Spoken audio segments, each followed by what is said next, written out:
আগের পার্টে আমরা দেখিয়েছিলাম ত্রিবেণী সঙ্গম, আর এবারে আমরা অযোধ্যার পথে রওনা দিলাম।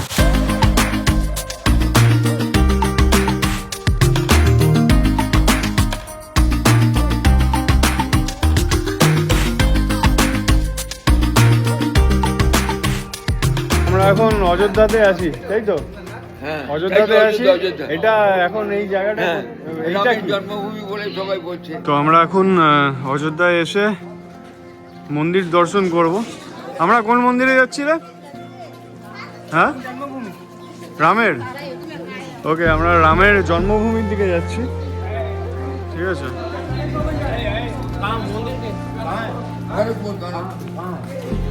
সামনে সামনে। তুমি ও নিজে খুঁজে খেয়ে নেবে।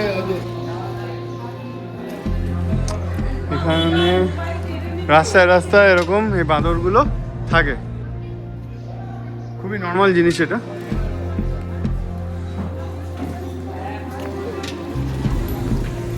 আচ্ছা, এই জায়গাটার চারদিকে গাদা রেস্টুরেন্ট এবং খাবারের দোকান দেখতে পাওয়া যাচ্ছে দুপাশে।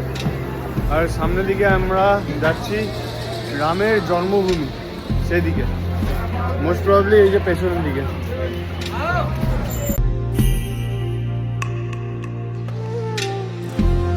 স্থানীয়দের কাছ থেকে জানতে পারলাম যে এখানেই শ্রীরামের জন্ম হয়েছিল, তো সেই জায়গাটাই আমরা এখন পরিদর্শন করে দেখছি।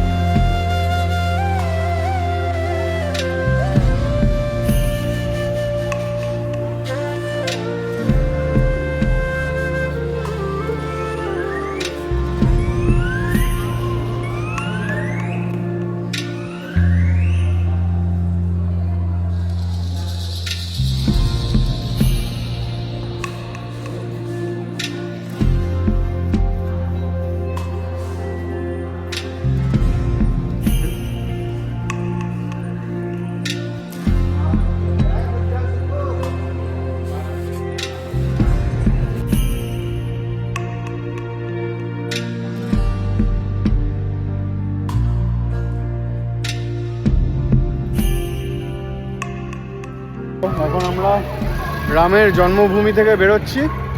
সামনে নতুন যে রাম মন্দির হয়েছে, অযোধ্যা মন্দির, সেটাতে আমরা এবার যাব। চলো।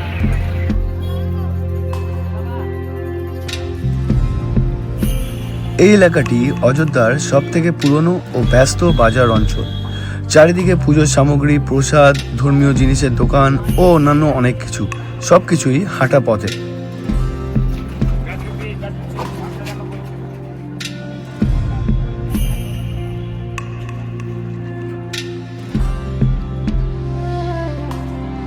সেখান থেকে আমরা অযোধ্যার চক বাজার এলাকার দিকে গেলাম। সেখানে হনুমান গৌরী মন্দিরের কাছে। সেখানে গিয়ে আমরা কিছু ভিডিও ফুটেজেস নিতে পারলাম না, কারণ সেখানে অনুমতি পাওয়া যায়নি, তাই আপনাদের দেখাতে পারলাম না। যাই হোক, চলুন এবারে যাই অযোধ্যা মন্দিরের দিকে।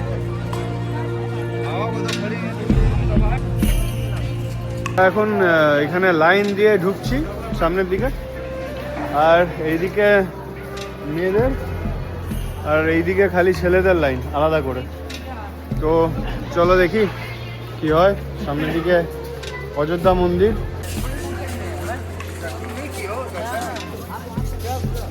ওই যে সামনে দেখা যাচ্ছে একটু একটু করে। এখান থেকে বোধহয় আরো 500 মিটার প্রায় দূরে।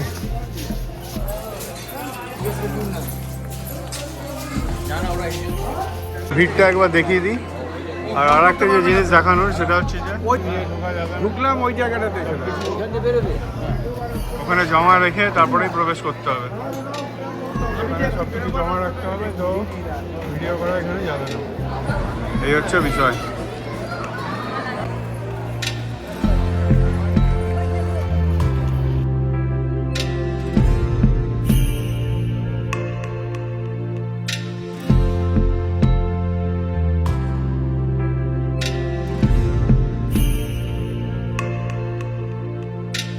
তো আমরা এখন রাম মন্দিরের দিকে ঢুকছি।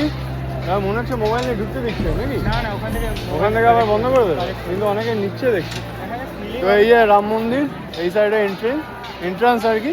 তারপর জানি না ঢুকতে দেবে কিনা, যদি ঢুকতে দেয় তো দেখাতে পারবো, নাহলে দেখাতে পারবো না, তাই তো?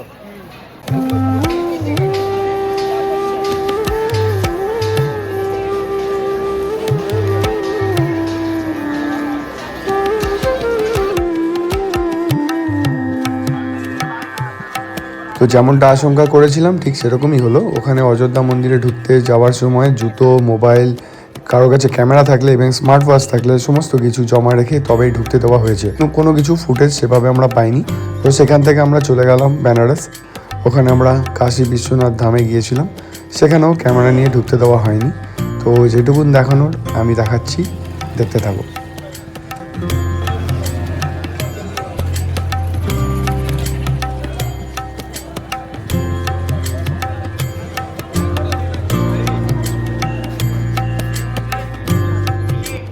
আমরা সকাল সকাল কাশী বিশ্বনাথ মন্দির দর্শন করার পর ওখানে মোবাইল নিয়ে ঢুকতে দেয় না, তাই দেখাতে পারিনি।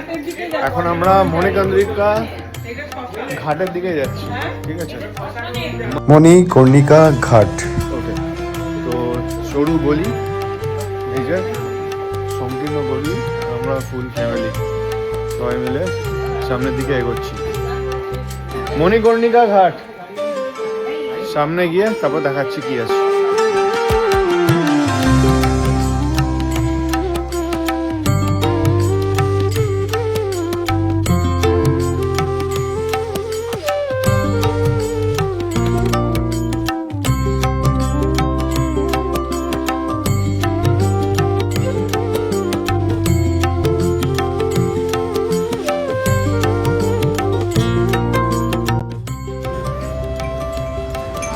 এটা হচ্ছে মণিকর্ণিকা ঘাট।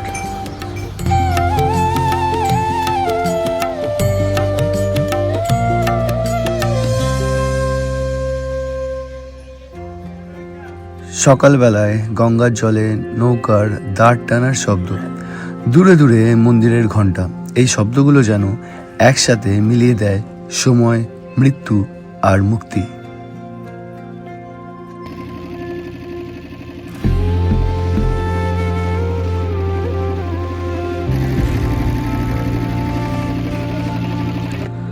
নৌকা যখন ধীরে ধীরে এগোয়, দশাশ্বমেধ ঘাট, মণিকর্ণিকা, হরিশ্চন্দ্র, জীবন আর মৃত্যুর সহাবস্থান চোখের সামনে যেন খুলে যায়। একদিকে মানুষ প্রার্থনায় মগ্ন, অন্যদিকে চিতার আগুন। কোথায় কিন্তু ভয় নেই, আছে শুধুই গ্রহণযোগ্যতা।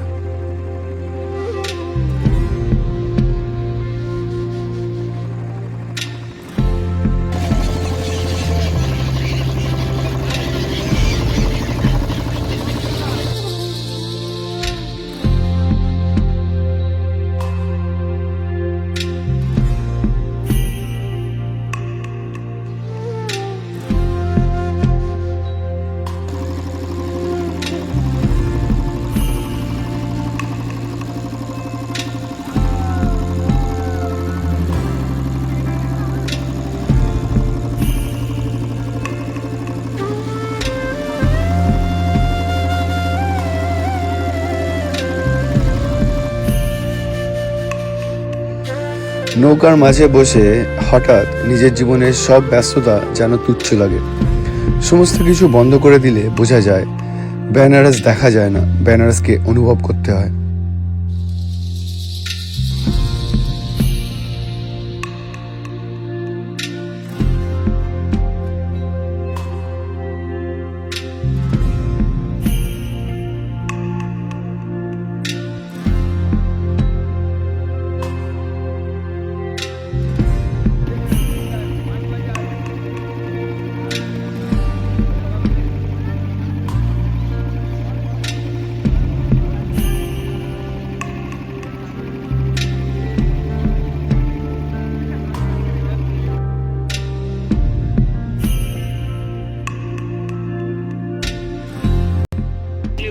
আরে কেমন লাগছে বল, কেমন লাগছে বল?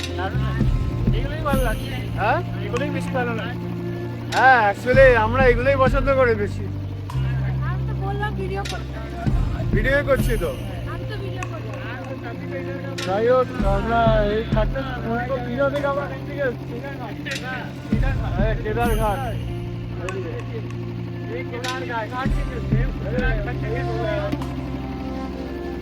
माँ दुर्गा का नहीं तो गौरी गौरी गौरी इधर आई थी गौरी माँ दुर्गा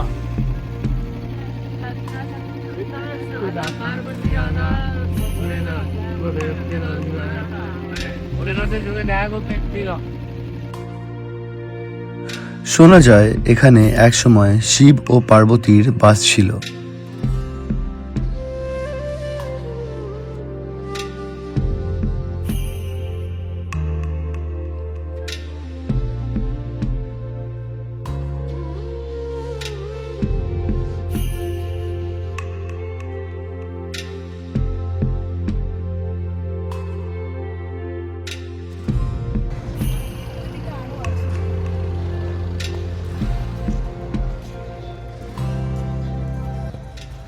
এই জায়গাটা হলো চিতার সমস্ত কাঠ রাখা আছে, আর এই জায়গাটা যেখানে দাহ করা হয়, এই সেই জায়গা, এই ঘাটটায় মানুষের সমস্ত কাজকর্মর ইতি এখানেই ঘটে। ওই যে ওনারা আনছেন ওখান থেকে, আর এখানে দাহ করা হয়, এই সেই ঘাট। চলো সামনের দিকে যাই।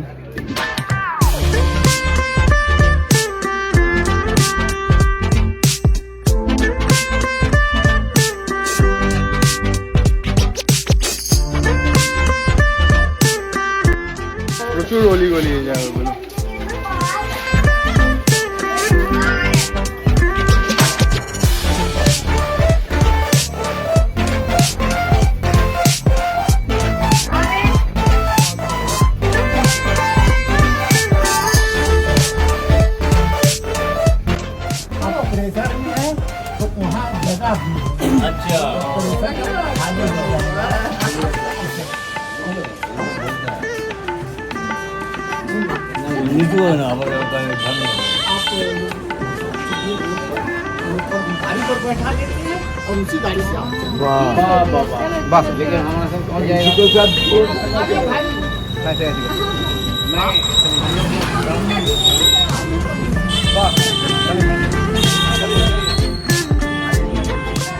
সেখান থেকে আমরা এগিয়ে গেলাম কাল ভৈরবীর মন্দির দর্শন করতে।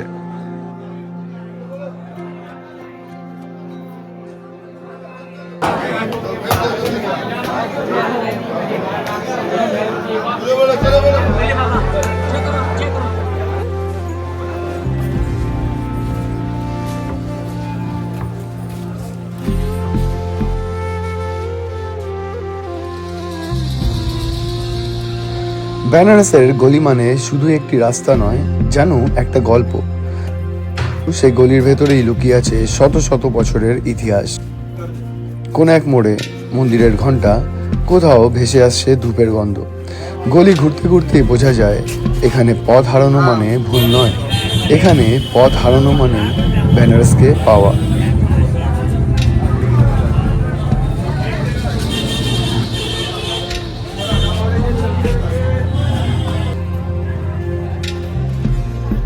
আজকের ব্লগ এই অবধি, দেখা হচ্ছে অন্য এপিসোডে।